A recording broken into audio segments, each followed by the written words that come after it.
Kashi news channel, सच है तो बोलेगा। वाराणसी के भिखारीपुर स्थित प्रबंध निदेशक कार्यालय पर आयोजित महाविशाल बिजली महापंचायत में हजारों की संख्या में बिजली कर्मचारी और आमजन ने हिस्सा लिया। इस दौरान national coordination committee of electricity employees and engineers तथा विद्युत कर्मचारी संयुक्त संघर्ष समिति उत्तर प्रदेश के आह्वान पर एक प्रस्ताव पारित किया गया, जिसमें वाराणसी के सांसद से प्रधानमंत्री नरेंद्र मोदी को पत्र भेजकर उत्तर प्रदेश के पूर्वांचल विद्युत वितरण निगम और दक्षिणांचल विद्युत वितरण निगम के निजीकरण को निरस्त करने की मांग की गई।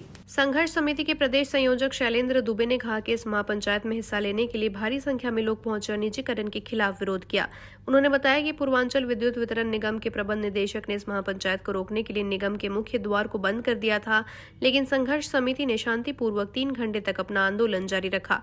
महापंचायत में पारित प्रस्ताव में कहा गया कि बिजली का निजीकरण न तो किसानों के लिए फायदेमंद है और न ही गरीब उपभोक्ताओं और बिजली कर्मचारियों के लिए। प्रस्ताव में चेतावनी दी गई कि यदि निजीकरण लागू होता है तो बिजली की दरों में 3 गुना बढ़ोतरी हो सकती है, जैसा कि मुंबई और कोलकाता में हो चुका है।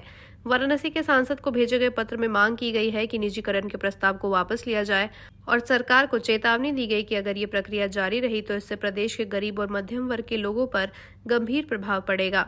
महापंचायत में मौजूद बिजली कर्मचारियों ने 2023 की हड़ताल के बाद संविदा कर्मचारियों की बहाली न होने पर भी गहरा आक्रोश व्यक्त किया। संघर्ष समिति ने इस मुद्दे को भी प्रमुखता से उठाते हुए कहा कि कर्मचारियों को नौकरी से बाहर करने का सिलसिला जल्द समाप्त होना चाहिए और सभी संविदा कर्मचारियों को बहाल किया जाए। इसके अलावा स्मार्टफोन के जरिए फेशियल अटेंडेंस लगाने की प्रक्रिया को भी खत्म करने की मांग की गई। संघर्ष समिति ने 9 अप्रैल को लखनऊ में होने वाली विशाल रैली में भाग लेने का आह्वान किया। उन्होंने कहा कि इस रैली में निर्णायक आंदोलन का शंखनाद होगा।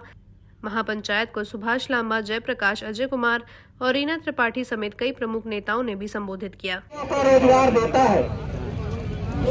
जो साथी हमारे पुलिस विभाग के लोग यहाँ खड़े हैं, जो आंदोलन नहीं कर रहे हैं, उनके हिस्से का भी आंदोलन हम कर रहे हैं, क्योंकि बिजली महंगी होगी तो आपकी बिजली महंगी होगी।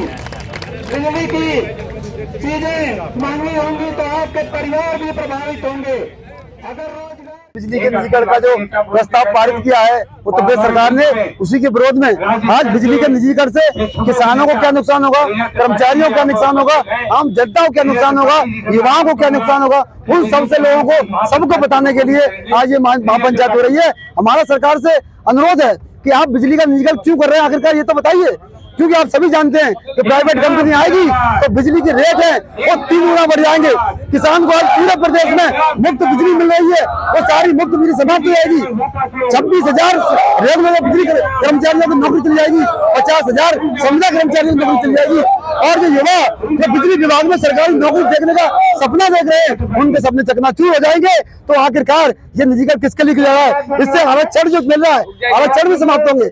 आपको पता है कि बिजली एक टोरेंट में प्राइवेट है, एनपीसीएल में टोरेंट प्राइवेट है। एनपीसीएल में पावर कॉर्पोरेशन प्रबंधन 5 रुपए 36 पैसे बिजली खरीद के 4 रुपए 36 पैसे बेच रहा है। 1 रुपया पर यूनिट बिजली घाटा कर रहा है। 275 करोड़ रुपया घाटा उठ चुका है 1 साल में। 2400 करोड़ रुपया घाटा अभी तक टोरेंट की वजह से हो रहा है। तो माननीय ऊर्जा मंत्री आखिरकार किसके लिए कर रहे हैं? ये तो जन विरोधी है, किसान विरोधी है, बच्चे विरोधी है, युवा विरोधी है निजीकरण। लेकिन कहीं ना कहीं जनता कह रही है एक बड़े भ्रष्टाचार के लिए, एक बड़े कमीशन के लिए ये बिजली का निजीकरण हो रहा है, जिसको बिजली कर्मचारी कतई होने नहीं देगा। आपके आंदोलन नहीं माने जाएंगे, प्रस्ताव को खारिज कर दिया जाएगा तो अगला कदम क्या होगा? देखिए, लोकतंत्र में लोकतांत्रिक तरीके से अपनी आवाज उठाने का जो अधिकार है वो संविधान ने भारतीयों को दिया है। हम लोकतांत्रिक तरीके से हर स्तर पर जाकर अपनी आवाज उठाएंगे और जब तक निजीकरण का प्रस्ताव निरस्त नहीं होगा ये आंदोलन लगातार बढ़ता ही जाएगा।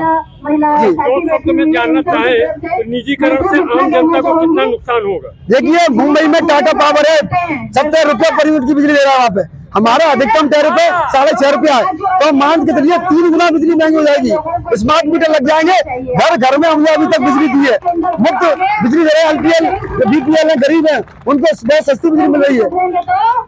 जब प्राइवेट आएगा तो जो गरीब लोग हैं, जो 5 किलो अनाज में जिंदा रह रहे हैं, वो फिर दोबारा से अंधेरे में आ जाएंगे, क्योंकि 70 रुपया पर यूनिट की बिजली देने की हिम्मत पूर्वांचल की जनता की नहीं है। इसीलिए हम विरोध कर रहे हैं। और माननीय मंत्री जी, ऊर्जा मुख्यमंत्री जी पूर्वांचल से आते हैं, पूर्वांचल में सबसे ज्यादा गरीबी है। पूर्वांचल की जनता को उनकी गरीबी का आभार समझिए, भार समझिए।